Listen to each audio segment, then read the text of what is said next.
In today's video, I'm going to teach you how to justify text in Affinity. By the end, you'll know exactly how to control text alignment so your layouts look clean, balanced, and professional. First, open the Affinity app on your computer.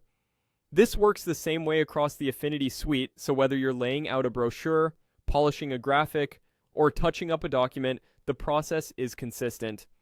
Make sure your project is open and you can see the text you want to format. Next, click on the text you want to adjust. If it's a text frame with paragraphs, select the frame so the whole block is targeted.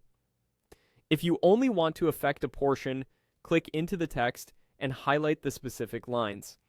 The key is that Affinity will apply alignment settings to whatever is selected, so take a moment to select exactly what you intend to format.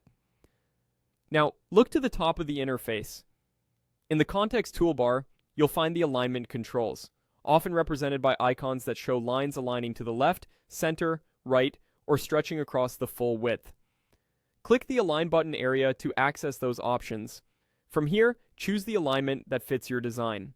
Left align is the standard for most body text in left to right languages. It keeps the left edge straight while allowing a natural, ragged right edge, which is easy to read and flexible for paragraphs. Center align places each line evenly between the margins, making it great for titles, short captions, or invitations where symmetry matters.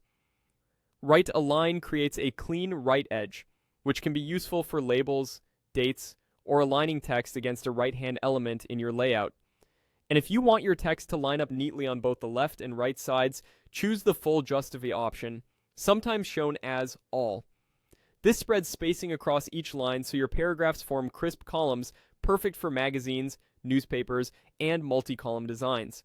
When using full justification, keep an eye on spacing.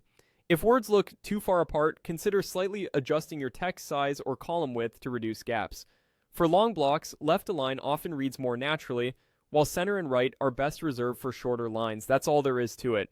Open Affinity, click your text, use the alignment controls at the top, and choose left, center, right, or full justify to get the look you want. Take a moment to preview your layout after each change to ensure everything feels balanced and readable.